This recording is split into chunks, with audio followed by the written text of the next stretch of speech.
आप सभी मित्रों का मेरा मैत्रीपूर्ण प्रणाम। साथियों, आप लोगों के जिज्ञासावश आप लोगों ने जो जिस विषय पे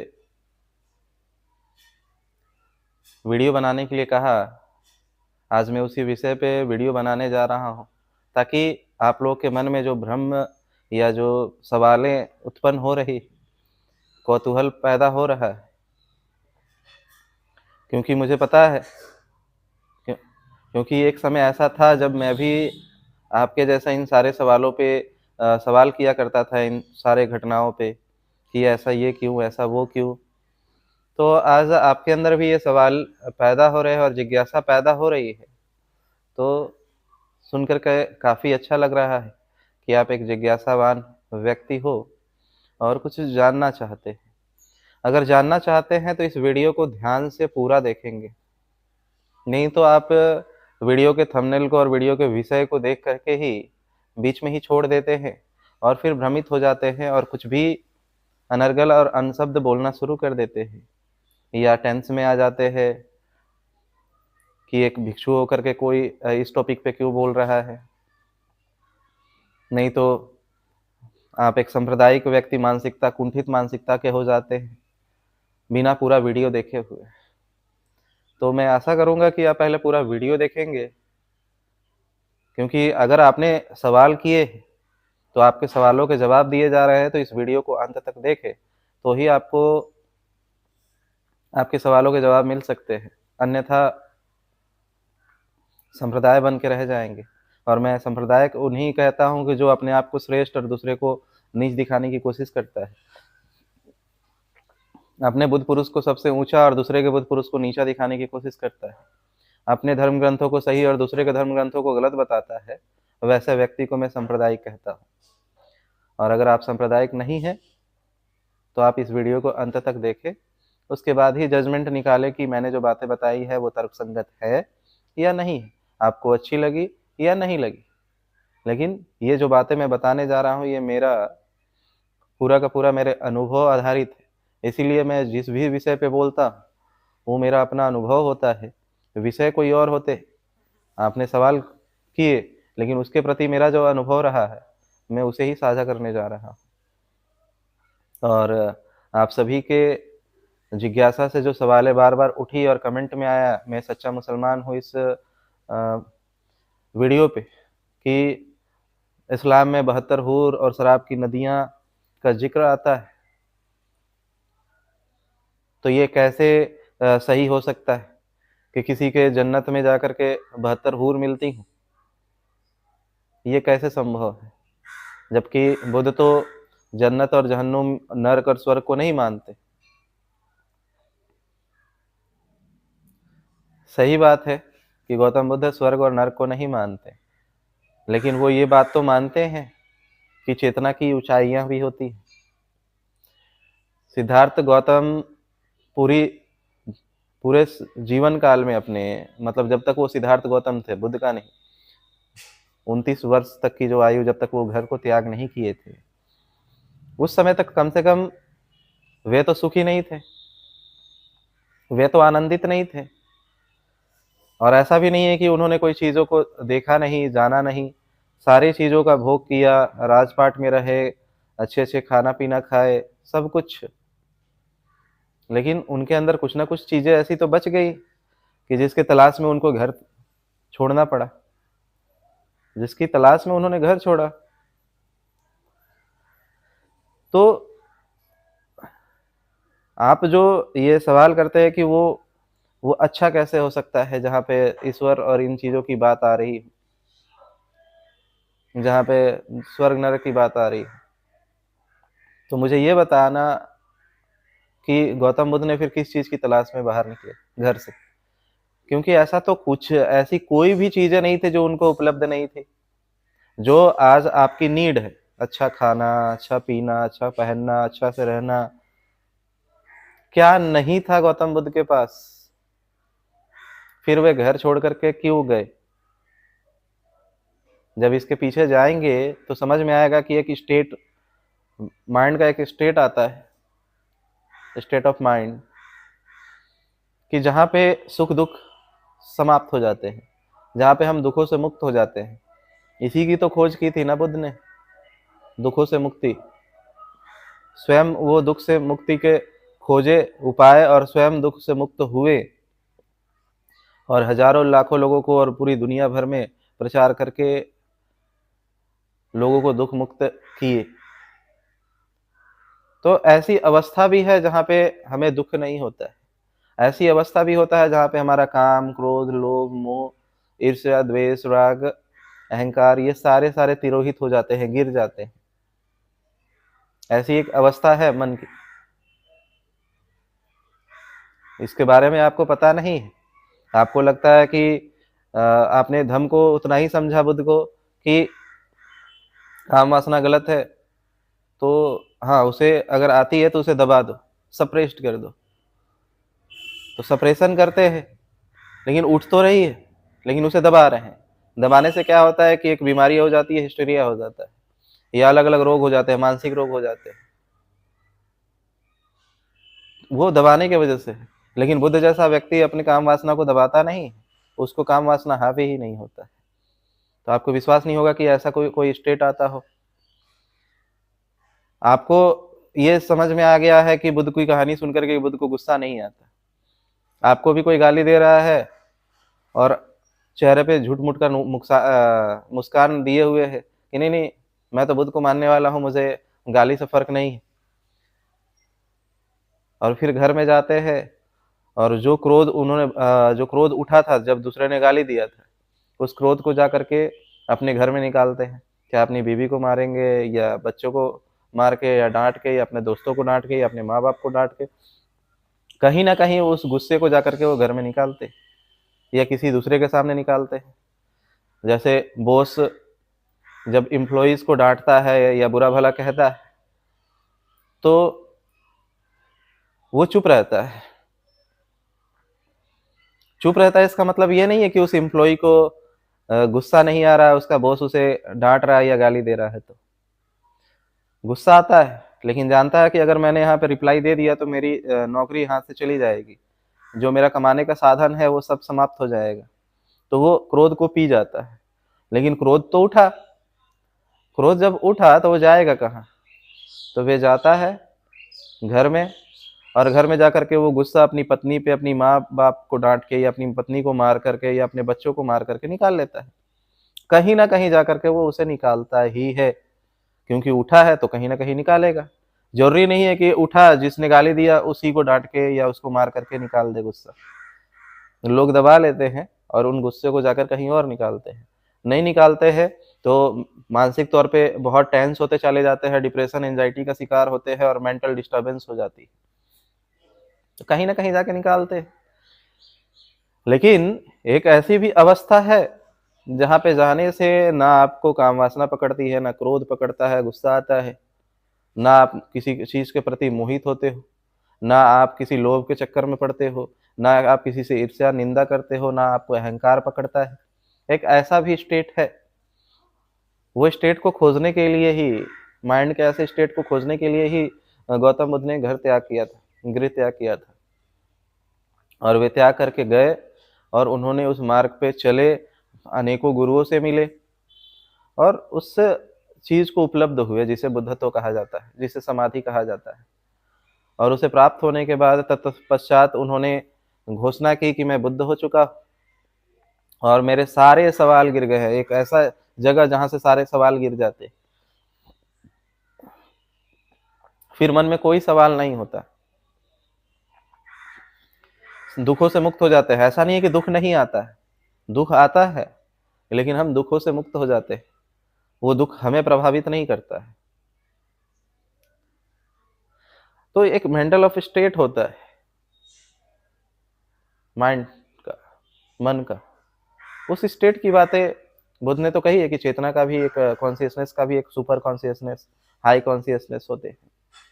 आज विज्ञान भी मानती है कि जो 90% 99% जो लोग हैं वो नॉर्मल कॉन्शियसनेस पे है, हाई कॉन्शियसनेस और सुपर कॉन्शियसनेस तक तो पहुंचे ही नहीं है, वो नॉर्मल जिंदगी को जी रहे हैं। सिगमंड फ्राइड ने तो मन को 3 स्वरूपों में बांटा, कॉन्शियसनेस, सबकॉन्शियस और अनकॉन्शियस। तो जिसे हम अभी तक जान रहे हैं वो कॉन्शियसनेस, कॉन्शियस। उससे ऊपर सुपर कॉन्शियस, जिसे हम कह सकते हैं कि सबकॉन्शियस माइंड, जो कि सबसे ज़्यादा प्रभावशाली है लॉ ऑफ अट्रैक्शन के लिए, मैनिफेस्टेशन के लिए, या फिर कोई भी कृत्य जो हम दृढ़ संकल्प से करना चाहते हैं उसके लिए, या किसी चीज़ को जो पाना चाहते हैं उसके लिए। तो ऐसी एक अवस्था है। तो सिगमंड फ्राइड चूँकि आधुनिक भारत में, आधुनिक समय में पैदा हुए, आधुनिक युग में, उन्होंने उसका नाम सुपर कॉन्शियस रखा, लोगों ने हाई कॉन्शियस रखा या सब कॉन्शियस रखा, उस मेंटल स्टेट को, क्योंकि ये शब्द इंग्लिश के हैं तो इंग्लिश के लोगों के लिए समझ में आने के लिए आसानी थी। बुद्ध ने इसके जगह पे उच्च चेतना, चेतना का विकास की बातें की, होश की बातें की, अवेयरनेस की बातें की, जागृत की बातें कही कि जागृत रहो, असुत्ता जो सोया हुआ नहीं। मतलब बुद्ध का कहना है कि जो आप अपने आप को सोच रहे हो कि अभी आप मेरा वीडियो देख रहे हो, मतलब आप जगे हो, तो ही तो देख रहे हो। आपके मतलब तो यही होगा कि आप जगे हुए हो तभी तो वीडियो देख रहे हो। लेकिन इसके बावजूद भी कि आप जगे हुए हो, आप मेरे वीडियोस को देख रहे हो, सुन रहे हो, चल रहे हो, फिर रहे हो, इसके बावजूद भी आप सोए हुए हो।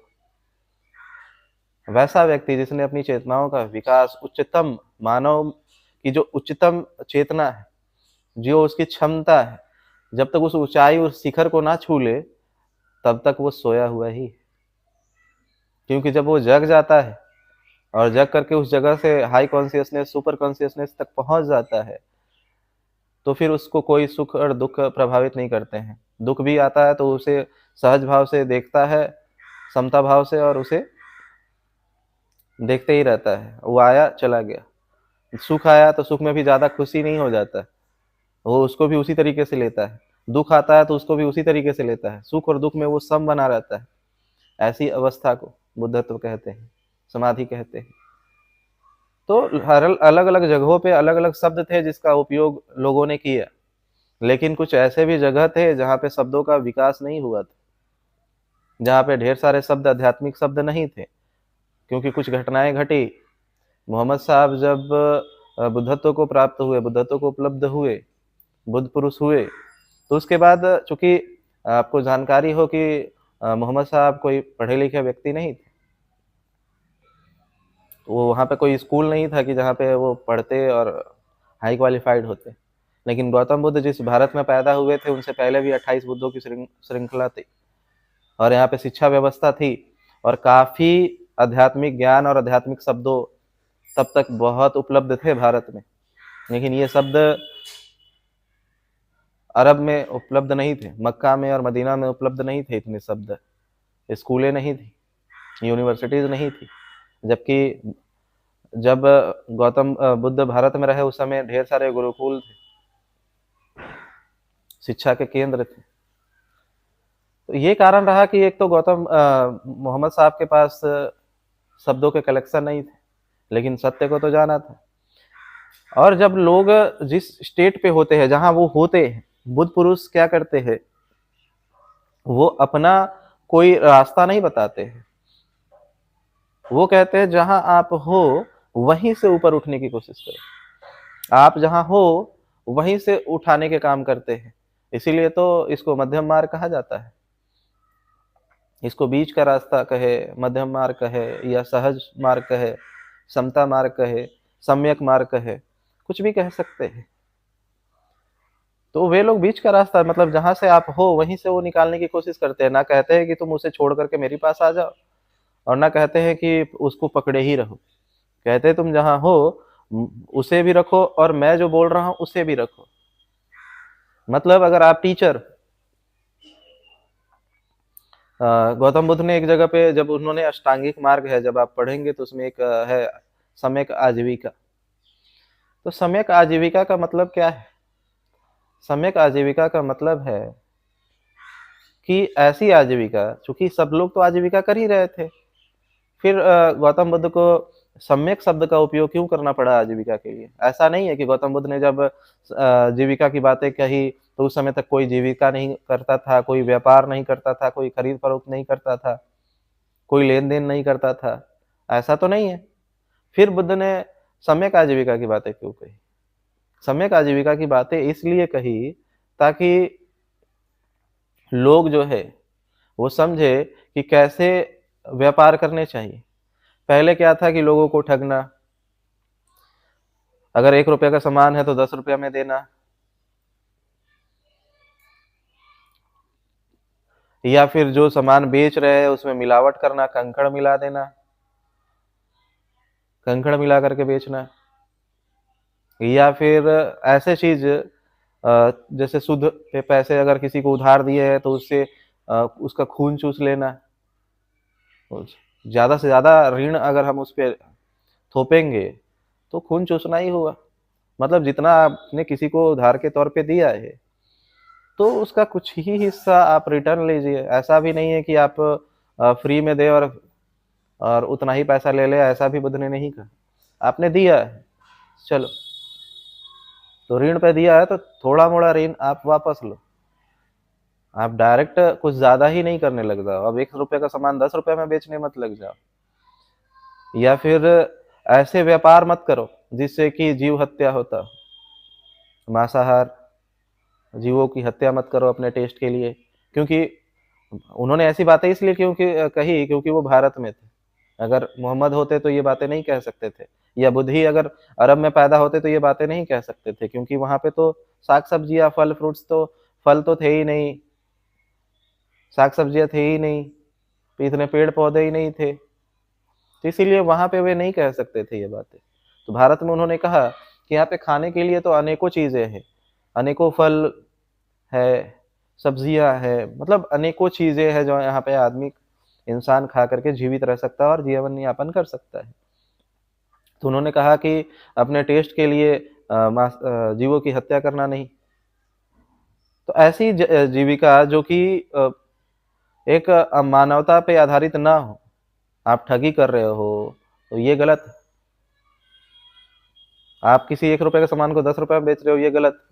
आपने किसी को उधार दिया और उसका पूरा खून चूस रहे हो, दिए हो और उससे कई गुना ज्यादा वापस ले रहे हो, तो ये भी गलत है।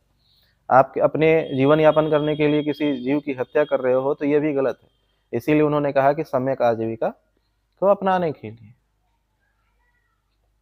तो सम्यक कहा ना, ऐसा तो नहीं कह दिया कि सिर्फ जीविका करो, सम्यक आजीविका, बीच का रास्ता। तो जो जहां है वहीं से वो ऊपर उठे। तो उन्होंने नहीं कहा कि तुम आजीविका छोड़ दो और मेरे साथ भिक्षु बन जाओ, तुम व्यापारी मत रहो, मेरे साथ भिक्षु बन जाओ, ऐसा नहीं कहा। उन्होंने कहा कि ठीक है तुम जीविका करो, लेकिन उसमें भी तुम सम कैसे बने रह सकते हो, इस पे ध्यान दो। उसी तरीके से अरब देश में, चूंकि आपका आज का विषय यही है कि 72 हुर्रों और शराब की नदियों की बातें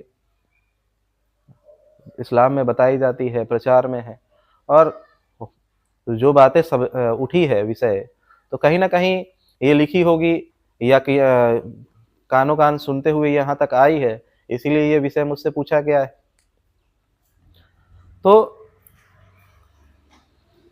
अरब की जब कंडीशन को आप देखेंगे तो अरब के देश में जो लोग थे वो दिन भर कार्य करते, कुछ ना कुछ कार्य करते, क्योंकि वहां शिक्षा और विज्ञान उतना ज्यादा डेवलप नहीं था।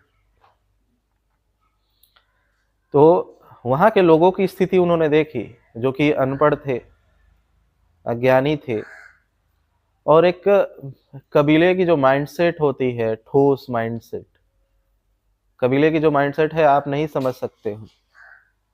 कबीले के जो लोग हैं इनको सिर्फ दो ही चीजों में खासियत रहती है। और अगर 7 चक्रास के बारे में अगर आपने पढ़ा होगा, 7 चक्रास जो कुंडलिनी जागरण है, तो वहां से आपको ये चीजें समझ में भी आएंगी कि हमारे शरीर में 7 चक्र हैं। इन 7 चक्रों में 2 चक्र हमारे अंदर दिए हुए हैं, बाकी 5 चक्रास को हमें एक्टिव करना पड़ता है। 2 चीज़ें प्रकृति ने दी है, वो और 2 चीज़ें मानव में भी है और वो 2 चीज़ें जानवरों में भी है। लेकिन बाकी के जो 5 चक्र एक्टिव करने की जो क्षमता है, वो मानव शरीर में ही है, वो जीवों में नहीं, वो जानवरों में नहीं। वो 7 कौन से है? मैं सब पे तो डिटेल में नहीं, लेकिन शॉर्ट में बताता हूँ। पहला जो चक्र है, वो हमें जीवन यापन करने के लिए जो चीज़ें ज़रूरत है, उसके पे ऊपर आधारित है। खाना-पीना और शरीर का विकास करना। खाना-पीना और शरीर का विकास करना, पहले चक्र पे। दूसरे चक्र पे एक तो पहला वाला इंक्लूड हो गया, खाना-पीना और शरीर का विकास, कि शरीर प्रगति कर रहा है। और दूसरा, नए संतति का जनन करना, जन्म देना। नए संतति मतलब प्रजनन करना और अपनी संख्या को बढ़ाना, जिसे या तो हम काम वासना कहे, और दूसरा एक है जो कि खाना पीना को लेकर के है, और एक है काम वासना। ये 2 चक्रास पे यही चीजें घटित होती है। तीसरे पे जाकर के एक वैज्ञानिक दृष्टिकोण पैदा होता है, सोच विचार करने की क्षमता। चौथे पे हृदय चक्र है, जहाँ पे आपको प्रेम समझ में आता है। 5वें पे आपको अपने सूक्ष्म शरीरों का पता चलता है। 6ठे पे आपकी आज्ञा चक्र या थर्ड आई कहते हैं, वो जागृत होता है। 7वें पे जब वो सहस्त्रार्थ पे वो ऊर्जा जाती है, तो वो आप बुद्धत्व को उपलब्ध हो जाते हैं, समाधि हो जाते हैं, समाधि को प्राप्त हो जाते हैं। तो ऐसे स्टेट है। तो ये 7th चक्रास है। तो 2 चक्रास तक तो इंसान जानवर की भांति ही, 2 पैर वाला जानवर कह सकते हैं। भारत में तो फिर भी बौद्धिक विकास हो रखा था, लेकिन सऊदी अरब में शिक्षा ना होने की वजह से वहाँ पे बौद्धिक विकास नहीं था। इसलिए उनको लोगों को ध्यान करवाने के लिए, चूंकि जिस ध्यान से वो बुद्धत्व को उपलब्ध हुए, तो लोगों को उनको ध्यान भी तो समझाना था, ध्यान भी तो सिखाना था। तो गौतम बुद्ध ने एक व्यापारी को कैसे कह दिया कि एक सम्यक जीवन और सम्यक आजीविका करके आप अपने जीवन को सम्यक कैसे बना सकते हो और उच्च स्तर पे कैसे जा सकते हो। क्योंकि मन तो ऐसा करने नहीं देगा, मन तो ठगने की ही बातें करेगा। लेकिन मन को मना करके, क्योंकि बुद्ध ने कह दिया और लोग मान लेंगे, ऐसा तो नहीं है। क्योंकि मानेंगे कैसे? उनका अंदर का जो ठगी है, ज्यादा पैसे कमाने की जो लालसा है, वो तो खत्म नहीं होगी। लेकिन अगर सम्यक आजीविका पे चलेंगे तो धीरे धीरे उनके लालच खत्म होगा और वे भी हाई कॉन्शियस लेवल पे उठते जाएंगे, उनके जीवन में परिवर्तन आएगा। तो यही कारण था कि मोहम्मद साहब को आम भाषा में वहाँ भी उनको समझाना पड़ा, क्योंकि उन्होंने देखा कि मेरे आसपास का जो माहौल है, आसपास के जो माहौल है, यहाँ पे लोगों की जो चाहत है, वही चाहत भारत में भी है। ऐसा नहीं है कि भारत में नहीं है और दुनिया में नहीं है और सिर्फ सऊदी अरब में था, ऐसा भी नहीं है। सऊदी अरब में भी था और भारत में भी आज भी है, और आज भी है। लोग शराब के पीछे पागल है और लड़कियों के पीछे पागल है। तो उस समय के भी लोग दिन भर कार्य करते थे, शराब पीते थे और महिलाओं का भोग करके अपना दिन समाप्त कर देते थे। दिन भर कार्य किया, शाम में गए शराब के ठेके पे शराब पिया और फिर महिलाओं के साथ गए, संबंध बनाए, भोग किया और उसके बाद फिर सो गए। यही चीजें, और आज भारत में भी यही चीजें चल रही है, आज भी, और पूरी दुनिया में ये चीजें चल रही है। इसके ऊपर आज भी लोग नहीं उठे हैं। आज की क्यों ना वो अरबपति और खरबपति हो गए, लेकिन दिन भर कार्य करने के बाद यही 2 कार्य करके सोते। दिन भर कार्य करेंगे, दिन भर बिजी रहेंगे, अपने कोई कार्य जो जॉब कर रहे हैं वो करेंगे, शाम में आएंगे, शराब पिएंगे, मांसाहार करेंगे और संबंध बनाएंगे और सो जाएंगे। और अगर भारत के लोग अगर कहते हैं कि ऐसा नहीं है, तो भारत में आप डाटा निकाल ले कि भारत में वेश्याओं की संख्या कितनी है। अगर ये वेश्याओं की संख्या इतनी है तो फिर उनके पास जाता कौन है? भारत दुनिया का सबसे बड़ा वैश्यालय भारत में ही है। सबसे ज्यादा वैश्याएं जनसंख्या के आधार पे भारत में ही देखने को मिलती। तो जाहिर सी बात है कि लोग या सिर्फ लड़की और शराब, इन 2 चीजों के पीछे ज्यादा पागल है। तो ये स्टेट को मोहम्मद साहब ने पकड़ा कि यहाँ के जो लोग हैं ये या तो काम वासना के पीछे पागल है और या तो शराब के पीछे। तो शराब और काम वासना के पीछे जो लोग पागल हैं, और काम वासना में भी क्या कि अगर आप डिमांड देखने जाएंगे पुरुषों की, तो पुरुषों की जो मानसिकता है, चूंकि ऐसे शब्दों के उपयोग तो नहीं करने चाहिए, उनकी जो डिमांड है वो सेकेंड हैंड की चीज़ों की नहीं। ऐसी नहीं है कि जो दूसरे पुरुषों के साथ संबंध बनाए हुए महिलाओं के प्रति डिमांड नहीं, मांग नहीं होती। अगर सबसे ज़्यादा अगर मांग होती तो आज भी अगर आप देखेंगे तो 30-30 साल और 35-35 साल के जो लड़के अपने जीवन को संवारने में लगे हुए थे कि जॉब करेंगे, पढ़ाई किया और पढ़ाई करके जॉब किए, तो जॉब करने के बाद वह वैसी लड़की नहीं खोजते हैं कि जो लड़की उसके उम्र की। 30-35 साल का लड़का 30-35 साल की लड़की को नहीं खोजता है। एक तो उसका दो कंडीशन होते हैं कि एक तो 30-35 साल की ना हो, क्योंकि 30-35 साल की है तो बहुत ज़्यादा एज जा चुका है और उसके साथ संबंध बनाने में जो उन्हें मिलना है आनंद वो नहीं मिल सकता। दूसरा कि 30-35 साल तक होते होते हो सकता है कि उसने भी दूसरों से संबंध बना रखे हैं। तो ये कारण से लोगों की जो चाहत जाती है वो जाती है कम उम्र की लड़कियों के पास, कि नहीं हमें बहुत छोटी लड़की चाहिए, 16 साल की, 18 साल की, 20 साल की लड़की चाहिए जिससे हम शादी करेंगे। आज का ये ट्रेंड चल रहा है, आज भी ये चीज़ें चल रही है और पूरी दुनिया में चल रही है कि लोग कुंवारी लड़कियों के पीछे ज़्यादा आकर्षित है उन लड़कियों के मुताबिक जो लड़कियां पहले से ही शारीरिक संबंध बना चुकी हैं दूसरों से। तो इन चीज़ों को खासा बुद्ध पुरुष अच्छे से समझते हैं कि लोगों की जो चाहत है उसको पकड़ करके हमें कैसे उसको ऊपर उठाना है। वो जिस जगह जिस दलदल में है वहां से हमें उसे कैसे ऊपर उठा करके ले जाना है, इन बातों की जानकारी बुद्ध पुरुषों को बहुत अच्छे से होती है, क्योंकि जब उन्होंने सत्य को जान लिया है, जीवन के सत्य को, कि लोगों की अट्रैक्शन किस तरफ है। और सिगमंड फ्राइड जो कि आधुनिक युग का सबसे बड़ा मनोवैज्ञानिक है, उसने कहा कि लोगों का जो भी कृत्य है वो जो करते हैं वो काम वासना के लिए ही करते हैं। अगर कोई व्यक्ति इंजीनियर, डॉक्टर, वकील भी बनना चाहता है तो इसलिए क्योंकि मेरे बनने के बाद मेरे पास ज़्यादा पैसे होंगे और मुझे ज़्यादा लड़की, अच्छी खूबसूरत लड़की मिलेगी। जितना बड़ा जॉब उतनी खूबसूरत लड़की, जितना ज़्यादा हम पैसा कमाएंगे उतनी ज़्यादा खूबसूरत लड़की मिलेगी।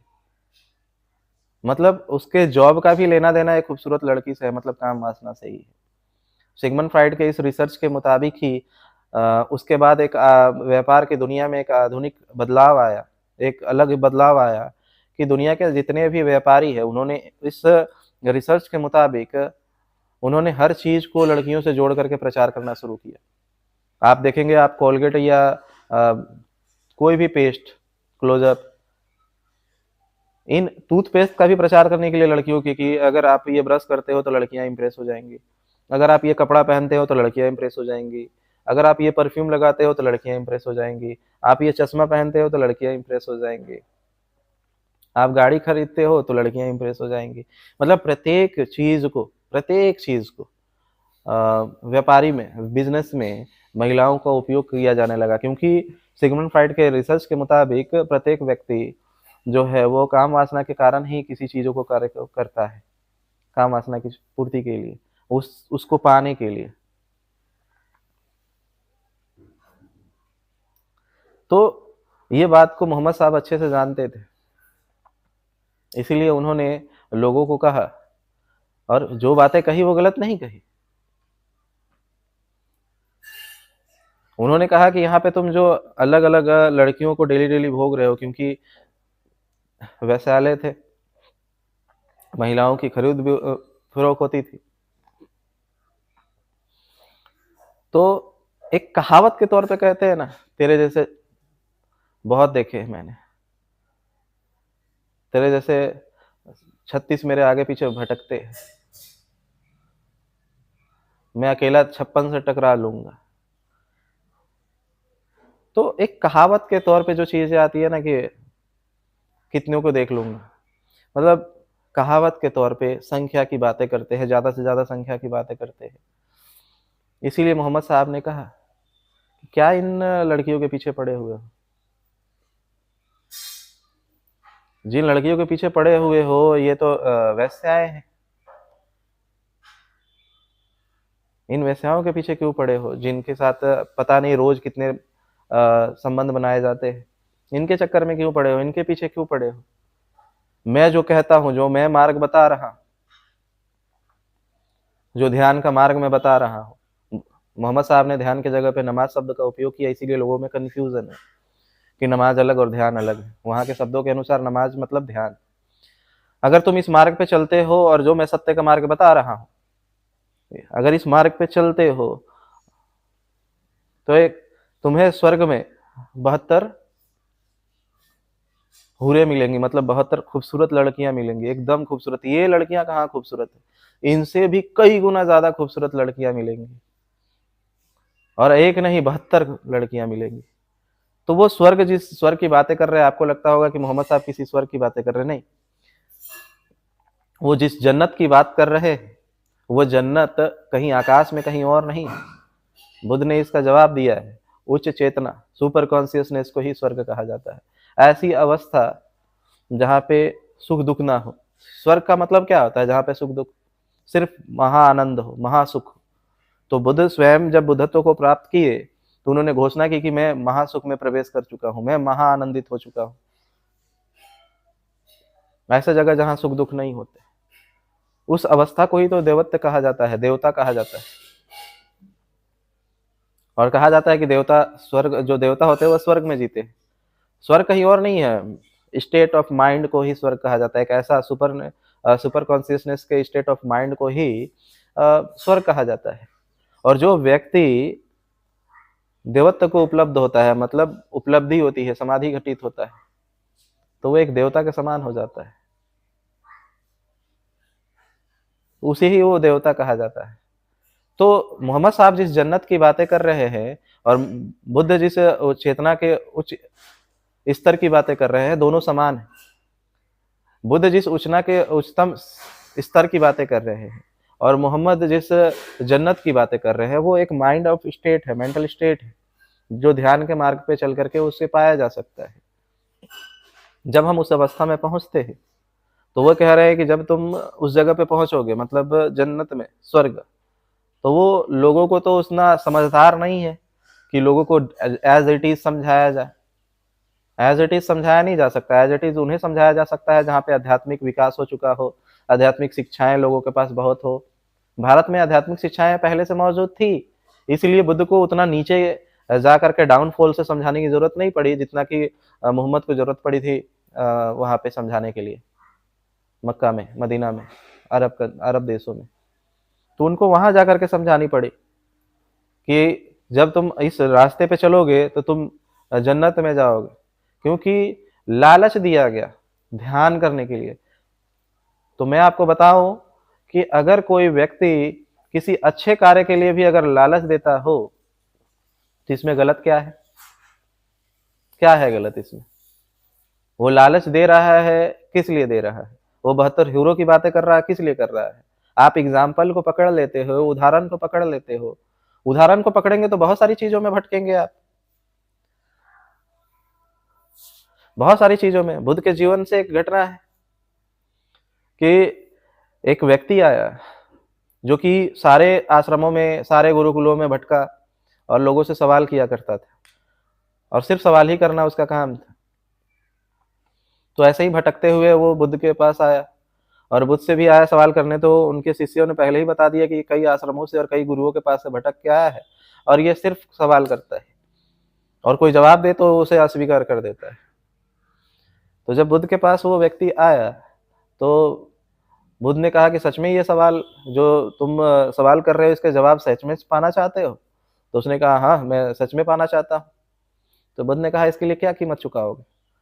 उसने बोला कि आप जो कहेंगे वो कीमत चुकाने के लिए तैयार हूँ। तो उन्होंने बोला कि तुम 1 साल के लिए मौन हो जाओ। तो बगल में ही जो भिक्षु बैठा हुआ था वो हंसने लगा।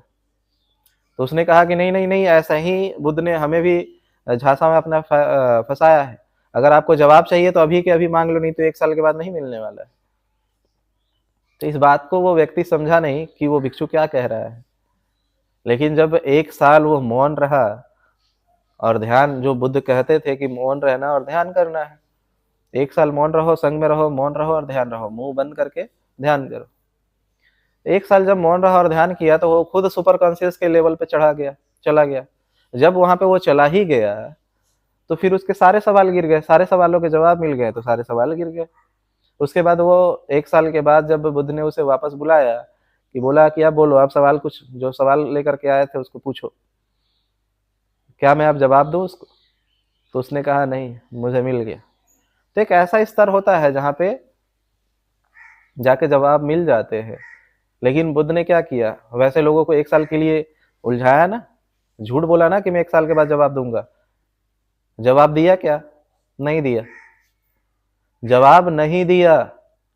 1 साल के बाद उसे स्वतः ही जवाब मिल गया, 1 साल मौन रहा और ध्यान करने की वजह से। तो लोगों को अगर अच्छी चीज के लिए अगर बोलना भी पड़े झूठ, तो वो गलत नहीं है। जैसे कि एक कहानी है कि एक पिता के 2-3 बच्चे थे। वे लोग, वो गरीब व्यक्ति था, तो जब भी वो काम से घर जाता, तो उसके बच्चे खिलौने के लिए जिद करते कि हमको साइकिल दिला दो, साइकिल दिला दो, देखते हैं दूसरे लोग रेंजर साइकिल चला रहे हैं, हमें भी वैसा साइकिल चाहिए। तो पिता सोचता है कि 5-10 हज़ार रुपये तो कमाते हैं और इतना पैसे तो घर के राशन में ही चले जाते हैं, और 5-10 हज़ार का रेंजर साइकिल कहाँ से दिलवाए? तो वो दिलवा नहीं रहा था साइकिल। तो बच्चे धीरे धीरे उससे क्रोधित रहने लगे, डेली डिमांड करते कि हमें साइकिल चाहिए, और बच्चे को साइकिल नहीं मिलता। डेली जब पिताजी घर आते जॉब से, नहीं दिखता, तो वे पिता पे गुस्सा होते। तो एक दिन जब पिता घर पे आया तो देख रहा कि घर में आग लग गए, घर में आग लगे हुए हैं, और बाहर के दरवाजे की तरफ से भी जल रहा है। तो बाहर से तो उसे किया नहीं जा सकता क्योंकि कुंडी अंदर से लगी हुई थी। तो वो डर गया कि बच्चे तो अंदर खेल रहे हैं। वो बच्चों को चिल्ला रहा, बच्चे बाहर आओ, बच्चे बाहर आओ, आग लगा है, आग लगा है। बच्चे बोल रहे नहीं सुनेंगे। वो बच्चे अपने पिता से क्रोधित थे कि नहीं सुनेंगे इनकी बातें, हमारे लिए खिलौना लेके नहीं आते हैं, तो मैं नहीं सुनेंगे इनकी बातें, नहीं जाना इनके पास। और बच्चे अपने खेल रहे अंदर में। वो खिड़की पे खड़ा होकर चिल्ला रहे, बच्चे आग लगा है, बाहर आओ। बच्चे आ नहीं रहे थे। तो उस पिता ने कहा कि बच्चे आओ, मैंने तुम्हारे लिए साइकिल लेकर के आया है। तुम जिस रेंजर साइकिल की मांग कर रहे हो वो हमने लेकर के आया है, चलो आओ बाहर दिखाता हूं। तो बच्चे खुश हो गए कि अरे, हमारे लिए पिताजी ने साइकिल लाया है। तो वो खुश होकर के उन्होंने कुंडी खोला, कुंडी खोल करके बाहर भागे। जब वो घर से बाहर आया और तीनों बच्चों को, उसने अपने बच्चों को घर से बाहर लेकर के गया, बचा लिया अपने बच्चों को। तो बच्चों ने बाहर जाकर के देख रहे, कहीं पे भी साइकिल नहीं रखा हुआ है। तो लोगों ने कहा, अच्छा, बच्चों ने कहा, अच्छा, हमें बेवकूफ़ बनाया, हमें झूठ बोला आपने कि साइकिल लेकर के आए। तो आप क्या कहेंगे इस कहानी पे? क्या पिता झूठ बोला तो गलत किया? नहीं, गलत नहीं किया। उसने वो झूठ भी बोला तो अपने बच्चों के जान बचाने के लिए बोला। झूठ बोला, ये बात सत्य है, लेकिन वो ऐसा झूठ जिससे कि दूसरों का कल्याण हो, ऐसा झूठ गलत नहीं होता है। वैसा झूठ अच्छा है, और बहुत अच्छा है। इसीलिए वहाँ के लोगों को, चूंकि वे लोग भी एक बच्चों की भांति थे, अरब के देश के लोग जिनको मोहम्मद साहब समझा रहे थे, वो एक बच्चे के जैसे थे। उनको समझाने के लिए उन्होंने कहा कि क्या इन महिलाओं के चक्कर में पड़े हो, महिलाओं के भोग में पड़े हो, वेश्याओं को खरीद बिक्रोध कर रहे हो, वेश्यालय जा रहे हो, या महिलाओं के पीछे सिर्फ पड़े हुए हो। ऐसे तुमको 72 लड़कियां मिलेंगी, वो भी 16 साल की कुंवारी लड़कियां हैं जो कभी भी बूढ़ी नहीं होंगी। क्योंकि ये भी बात इसलिए कहा क्योंकि जो आम लड़कियां हैं जो हमारे जीवन में दिखती है कि 16 साल की है, लेकिन एक समय के बाद उनकी अभी सुंदरता है, कुंवारी है, सुंदरता है, लेकिन एक दिन के बाद वो कुंवारी नहीं रह जाती। एक ही बार के संबंध के बाद वो कुंवारी नहीं रह जाती है, या उनके शरीर पे झुर्रियां आ जाती है बुढ़ापा तक जाते जाते। तो उन्होंने कहा कि यहाँ की तो जो लड़कियां हैं ये तो फिर भी बूढ़ी होती है, चेहरे पे झुर्रियां आती है, लेकिन वहाँ पे जो 72 हूरें मिलेंगी, 72 वो सिर्फ़ एक अंक है कहावत के तौर पे। 72 जो हूरें मिलेंगी उनसे वे 16 साल की ही होंगी और तुम चाहे कितनी बार भी उनसे संबंध बनाओ, वो कुँवारी की कुँवारी ही रहेंगी। ये लालच था, ये खिलौना था। जैसे उसने साइकिल को लेकर के झूठ बोला पिताजी ने कि वो जलते हुए घर से बाहर निकले, उसी तरीके से ये जलता हुआ जो जीवन है, संसार है, जो नर्क और कीचड़ की भांति, इसमें डूबे रहने वाले लोग कभी भी उठ नहीं सकते हैं, उस महासुख और महाआनंद में प्रवेश नहीं कर सकते। तो वैसे जैसे उस पिता ने जलते हुए घर से निकाला, वैसे ही बुद्ध ने भी अपने ही महल को जलता हुआ देखा था। जब उनके सारथी ने, जो उनको रथ से घोड़े पर बैठा करके घोड़े से छोड़ने के लिए गया था रथ से दूर तक, तो उसने कहा कि आप इस महल को छोड़ के क्यों जा रहे हैं? इस महल में कितना सुख है। तो बुद्ध ने जवाब दिया कि तुम्हें ये महल में सुख नजर आ रहा है, लेकिन ये महल में मुझे आग लगी हुई नजर आ रही है। ये जलता हुआ महल मुझे दिख रहा है कि एक दिन मैं भी इसमें जल के राख हो जाऊंगा। मुझे ऐसे चीज को जानना है जहां से जो मरता नहीं, जो अमर तत्व है, जो नित्य है, अनित्य नहीं।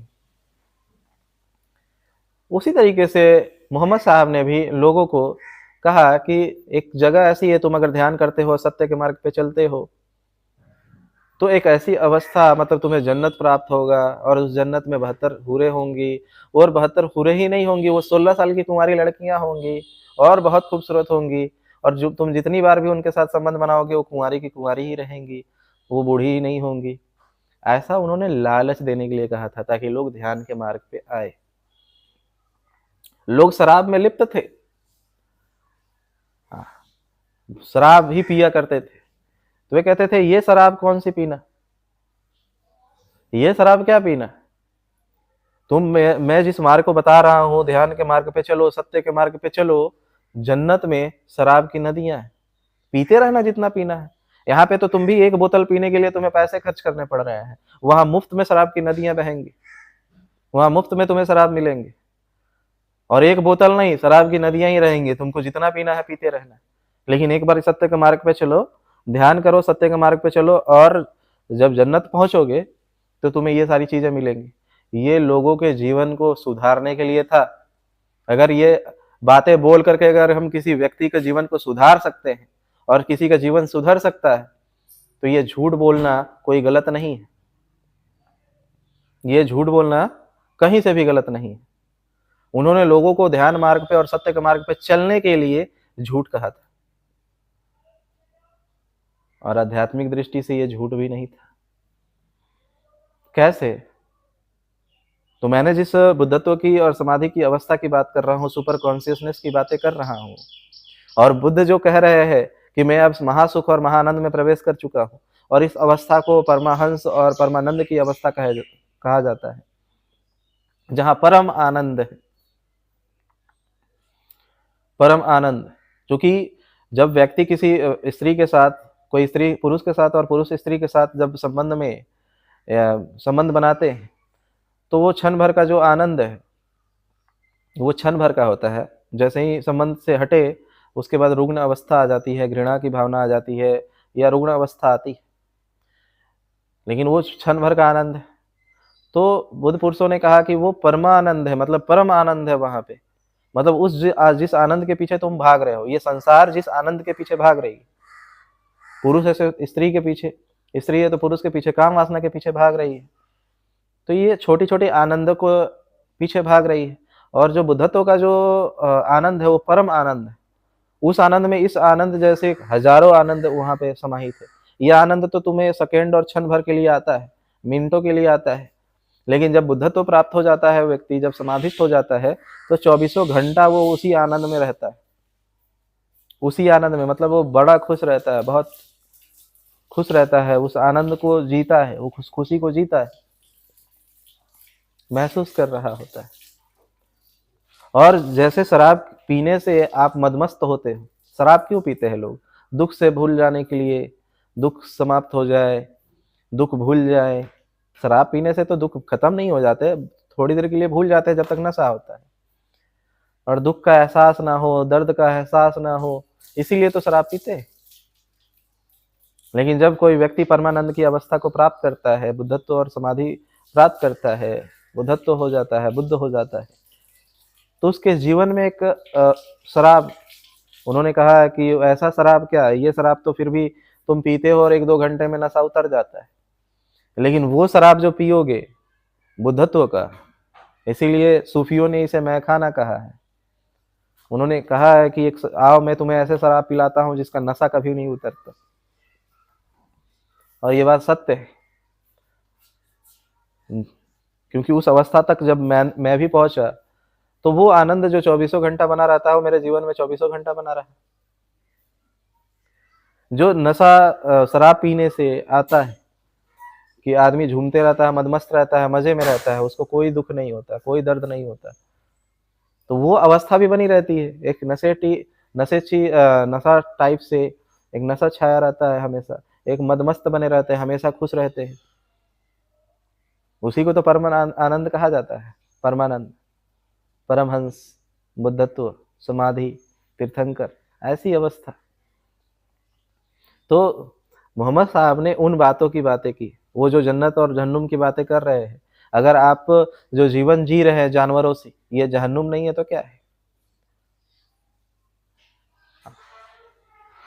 आप अपने जीवन को अधर्म पे जिए, गलत चीजों में, अहंकार में, लोभ, काम, क्रोध, लोभ, मोह, ईर्ष्या, अहंकार में जीने वाले लोग ही तो जहन्नुम में है। वे कभी खुश नहीं रहते हैं, कितने भी पैसा आ जाए, करोड़ों रुपए संपत्ति आ जाए, लेकिन खुश नहीं रहते। और वैसा व्यक्ति जिसके अंदर से काम, क्रोध, लोभ, मोह, ईर्ष्या, द्वेष, राग, अहंकार सब समाप्त हो जाते हैं, वो व्यक्ति जन्नत में जीता है, स्वर्ग में जीता है, बहुत खुशी से जीता है, आनंदित होता है। तो स्वर्ग और जन्नत कहीं और की बातें मोहम्मद साहब नहीं कर रहे थे, लेकिन उन्होंने समझाने के लिए ऐसी बातें आप सभी के बीच रखी, तो क्योंकि आप एक कोई शिक्षित व्यक्ति नहीं थे, अध्यात्म की दृष्टि में बहुत उच्चतम स्तर पे नहीं गए हुए थे, इसीलिए एक बच्चों की भांति उन्हें समझाने का प्रयत्न का कोशिश किया, और सत्य मार्ग पे लाने के लिए, ध्यान मार्ग पे लाने के लिए उनको जो भी सही लगा उन्होंने किया। लेकिन आज इन बातों को एज इट इज जब पकड़ा जाता है कि नहीं, कहीं पे 72 हुरे की बातें आ रही हैं, ये कैसा बुद्ध पुरुष है जो 72 हुरों की बात कर रहा है, 16 साल की कुंवारी लड़कियों की बातें कर रहा है, शराब की नदियां हैं ऐसी बातें कर रहा है। सिर्फ शराब की नदियां नहीं, वहां पानी की नदियों की भी जिक्र है, क्योंकि रेगिस्तान में तो नदियां है नहीं, पानी के लिए लोग तरसते थे, पानी के लिए लोग तरसते थे, मीठे पानी के लिए। तो मोहम्मद साहब ने यह भी कहा कि उस जब जन्नत में जाओगे तो वहां पे शराब की नदियां भी होंगी और मीठे पानी की भी नदियां होंगी। इन दोनों की बातें की है, 3 नदियों की बातें हुई है उसमें। तो ये सारी चीजें हैं आपको ध्यान मार्ग पे ले जाने के लिए, एक सत्य मार्ग पे चलने के लिए, एक सहज जीवन जीने के लिए, और एक अच्छे मनुष्य की भांति जीवन जीने के लिए, और सुपर कॉन्शियस के लेवल पे जाकर के जीवन जीने के लिए। अगर कोई भी बुद्ध पुरुष अगर झूठ बोलता है तो ये गलत नहीं है। और आप अगर उसको एज इट इज आज लेते हो कि कहीं 72 हुरे है तो 16 साल की लड़कियां हैं, क्योंकि आपने सिर्फ ये टॉपिक को सुना और आप भ्रमित हो गए, क्योंकि आपको अध्यात्म की पता नहीं है, आपको ध्यान का पता नहीं है। नहीं पता होने के कारण अज्ञानतावश भ्रम होता है। मैं समझ सकता हूँ आपकी अवस्था को, लेकिन इसी अवस्था जो भ्रम की अवस्था बनी है, इसे दूर करने के लिए ही तो मैंने ये वीडियो बनाया है और समझाने की कोशिश की। और मैं आशा करता हूँ कि आपको ये चीज़ें समझ में आई होंगी कि वो 72 हुरे, 16 साल की लड़कियाँ, कुंवारी लड़कियाँ, या शराब की नदियों का जो जिक्र आता है वो क्या है, क्यों ऐसा बात मोहम्मद साहब ने किया। ये मैंने अपने अनुभव से, चूँकि मैं ये सारे अनुभवों से गुजर चुका हूँ, उस परम आनंद की अवस्था को प्राप्त कर चुका हूँ, तो मैं इन बातों को अपने अनुभव से कह सकता हूँ। और मैं सभी बुद्ध पुरुषों की बहुत इज्जत करता हूँ और बहुत प्रेम है उनसे। मैं किसी एक के बंधा हुआ नहीं हूँ। ये सर्वस्त्र एक जो भिक्षु होता है ना, वो मानव जाति के लिए काम करता है, और सिर्फ मानव नहीं, समस्त जीवों के लिए कार्य करता है। तो जब समस्त जीवों के लिए काम करेंगे, समस्त मानव के लिए काम करेंगे, तो क्या मुसलमान मानव नहीं है? क्या सिख मानव नहीं है? क्या जैन मानव नहीं है? क्या हिंदू मानव नहीं है? क्या ईसाई मानव नहीं है? मैं सिर्फ बौद्धों के लिए काम नहीं कर रहा जो बौद्ध संप्रदाय बना के रखे हुए। मैं भिक्षु बना हूँ। गौतम बुद्ध ने भी किसी एक संप्रदाय के लिए काम नहीं किया था, आपको जानकारी होनी चाहिए। गौतम बुद्ध ने ये नहीं कहा कि अमेरिका के लोगों के लिए मैं काम नहीं करूंगा, मेरा काम सिर्फ भारत के लोगों के लिए है। नहीं, समस्त जीवों के लिए उनके कार्य थे। मेरा भी कार्य समस्त जीवों के लिए है, समस्त मानव जाति के लिए है, किसी एक व्यक्ति के लिए नहीं। तो मेरा किसी से भी नफरत नहीं है, ना द्वेष। मैं सभी को मानता हूँ और मैं सभी के चेतना के विकास के लिए कार्य कर रहा हूँ और कार्य करूंगा। अगर आपको अच्छा लगे मेरा कार्य तो मेरे साथ सहयोग करें, समर्थन करें, इस वीडियो को ज़्यादा से ज़्यादा लोगों तक पहुँचाएं और ध्यान मार्ग पे आए, अपने जीवन में भी ध्यान को उतारे। आप भी उस अवस्था सुपर कॉन्शियस लेवल पे आप भी जाएं और देखें जहाँ पे दुख समाप्त हो जाता है। मैंने जो बातें कही, आप इन बातों से सहमत भी हो सकते हैं, असहमत भी हो सकते हैं। बस मैंने अपने अनुभव और इस विषय पे जो मेरे अपने अनुभव रहे हैं, मैंने उसे आपसे साझा किया है। आप लोगों ने मेरी बातों को ध्यानपूर्वक सुना, इसके लिए मैं आपका बहुत बहुत अनुग्रहित हूँ। धन्यवाद।